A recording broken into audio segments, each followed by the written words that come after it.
Bible de Yehoshua Hamashia. 1 Shemuel. Chapitre 5.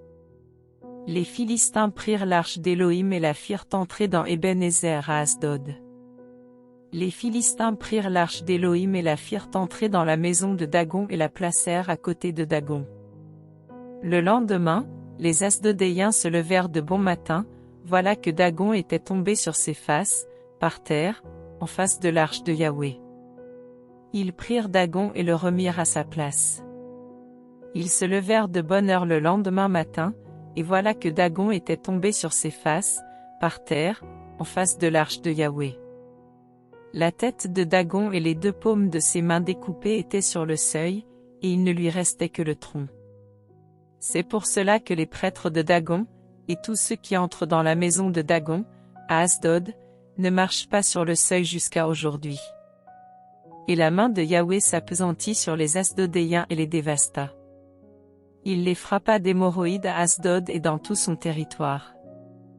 Les hommes d'Asdod, voyant qu'il en était ainsi, dirent, « L'arche de l'Élohim d'Israël ne restera pas chez nous, car sa main s'est appesantie sur nous, et sur Dagon, notre Élohim. » Ils firent appeler et rassemblèrent auprès d'eux tous les seigneurs des Philistins, et dirent, « Que ferons-nous de l'arche de l'Élohim d'Israël » Ils dirent, « Qu'on transporte à Gath l'arche d'Élohim d'Israël. » Et l'on transporta là-bas l'arche d'Élohim d'Israël.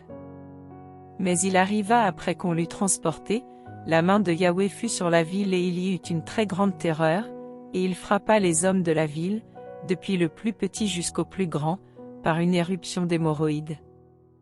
Ils envoyèrent l'arche d'Élohim à Écron.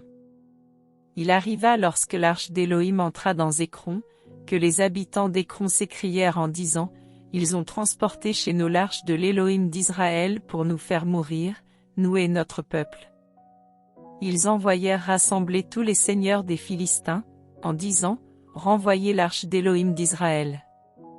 Qu'elle retourne en son lieu et qu'elle ne nous fasse pas mourir, nous et notre peuple. » Car il régnait une terreur mortelle dans toute la ville, et la main d'Élohim s'y appesantissait fortement. Les hommes qui n'en mouraient pas étaient frappés d'hémorroïdes, de sorte que le cri de la ville montait jusqu'aux cieux.